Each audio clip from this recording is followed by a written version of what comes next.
இஸ்லாமியர்களுக்கு எதிராக நிறைவேற்றப்பட்டிருக்கும் வக்ஃபு சட்ட திருத்த மசோதாவை ஒன்றிய அரசு உடனடியாக திரும்ப பெற வேண்டும். இந்த சட்டத்தில் தங்களுக்கு பாதிப்பு ஏற்படும் என்று இஸ்லாமியர்கள் தொடர்ந்து அச்சம் தெரிவித்து வருகிறார்கள். மேலும் அந்த அச்சம் அவர்கள் நன்றாகவே நமக்கு தெரிய இருக்கிறது. இஸ்லாமியர்களுக்கு எப்போதும் தமிழக வெற்றி கழகமும் தலைவர் அவர்களும் உறுதுணையாக இருப்பார்கள்.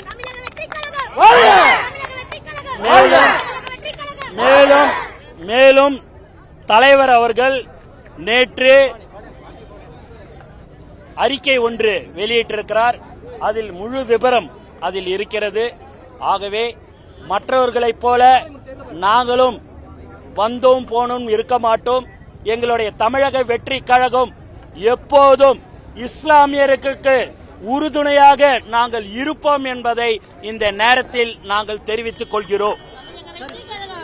இஸ்லாமியர்களுடைய நலனுக்காகவும் வெளிப்படைத்தன்மைக்காகவும் தான் வக்ஃபு திருத்த மசோதா நிறைவேற்றிருக்கோம் மத்திய அரசு சொல்றாங்க. எந்த சரத்துல இஸ்லாமியருக்கு எதிராக இருக்குன்னு நீங்க சொல்லுங்க. நீங்க எந்த சரத்துல இஸ்லாமியருக்கு எதிராக இருக்குதுன்றதை நீங்க கேக்குறீங்க. இஸ்லாமியர்கள் அதுல பாதிக்கப்படுகிறார்கள். அவர்களுக்கு அந்த சட்ட திட்டங்கள்லாம் என்ன என்பது தெரியும். எதற்கு தேவையில்லாமல் அவங்களுடைய சொத்துல, உங்க வீட்டு சொத்து இருக்குது, அதுல இன்னொருத்தவங்க போய் அந்த சொத்துல பங்கு கொள்றோம் இல்ல அதுல நாங்க இருக்கலாம்ன்றது எந்த விதத்துல நியாயம்?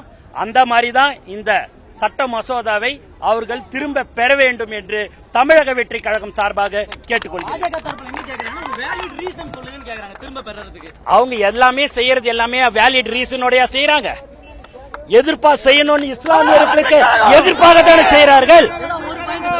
என்ன சார் ஒரு பாயிண்ட்? இஸ்லாமியர்களுக்கு மக்கள் தானே தேர்ந்தெடுத்தாங்க.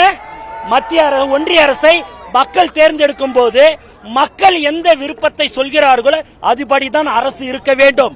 அப்படி இருக்கும் போது இஸ்லாமியர்களை பாதிக்கும் விதமான இந்த சட்டத்தை ஒன்றிய அரசு கண்டிப்பாக திரும்ப பெற வேண்டும். அதற்கு நாங்கள் தொடர்ந்து தலைவர் அவர்களின் வழிகாட்டுதல்படியில் நாங்கள் ஆர்ப்பாட்டம் போராட்டம் நடைபெறும். தமிழ்நாடு முழுக்க இன்று தமிழக வெற்றி கழகத்தின் ஆர்ப்பாட்டங்கள், அடையாள ஆர்ப்பாட்டம் தலைவர் அவர்களின் அறிவுறுத்தலின்படி நடைபெற்றுக் கொண்டிருக்கிறது.